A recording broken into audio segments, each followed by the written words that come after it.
талап ақша, бұл ақша беріш керек. 100 мың ақша берді. Кімге? Сұрабайын етпей, не кәзім жерге? Мен айтқаным жоқ мені? Айтқансың.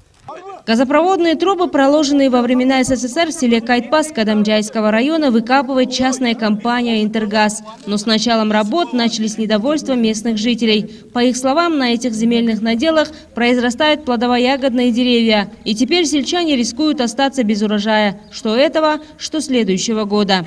Эти газопроводные трубы еще в советское время относились к кыргызско-узбекской газотрассе. После того, как подача газа была прекращена, трубы много лет не использовались. На баланс частной фирмы «Интергаз» они перешли после распада Союза. По мнению местных жителей, прежде чем приступать к работе, они должны были согласовать план действий с ними.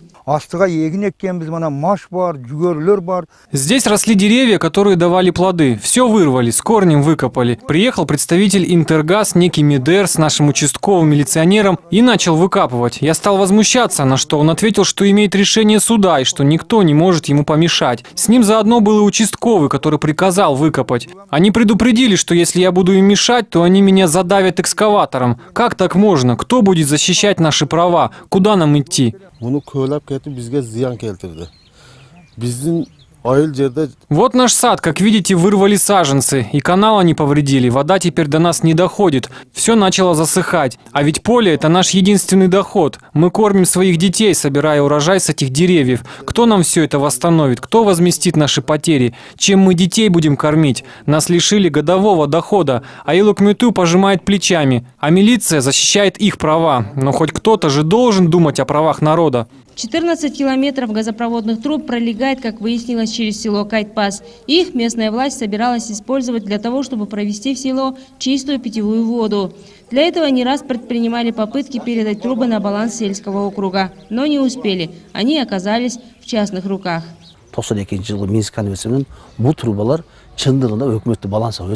Согласно Минской конвенции, трубы после развала СССР должны были перейти на баланс Илок-Мюту. Но не знаю, каким путем, по совершенно непонятным мне причинам трубы перешли в частные руки, и у них на руках при этом решение суда. Сколько бы ни противились, ни боролись, все было тщетно. Мы обращались к Джугурку Кинеш. С трибуны парламента этот вопрос был озвучен. Местные депутаты обращались в суд и проиграли. Теперь мы, оказывается, даже не имеем права вмешиваться, так как это частная собственность. Между тем, по сообщениям сотрудников частной компании «Интергаз» с местными жителями, они несколько раз пытались переговорить. Более того, на нужды Аильного округа ими было выделено 7 миллионов сомов в качестве спонсорской помощи. И эта сумма должна была пойти на выдачу компенсаций фермерам и крестьянам. Видимо, средства не дошли до адресатов, полагают частной компании. Между тем, в сельской управе уверенно заявляют, никаких денег не видели, так как никто их не давал.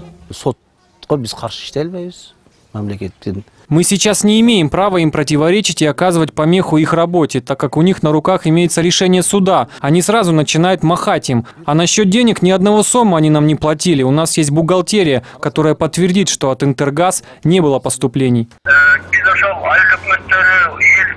Была создана специальная комиссия из числа сотрудников Илок-Мюту, местных лидеров и депутатов местного Кинеша. Вот мы им и платили деньги, спонсорскую поддержку. А как они будут распределять деньги, мы не вмешиваемся, они сами решают. Получается, мы все обязательства выполнили, поэтому трубы мои. Я их купил и имею право выкопать и забрать. Противостояние сторон между тем продолжается. Частная компания апеллирует решением суда. Местная власть пожимает лишь плечами. И только жителям села приходится в это время молча наблюдать за тем, что происходит. Вмешаться они не могут, как и спасти свой урожай.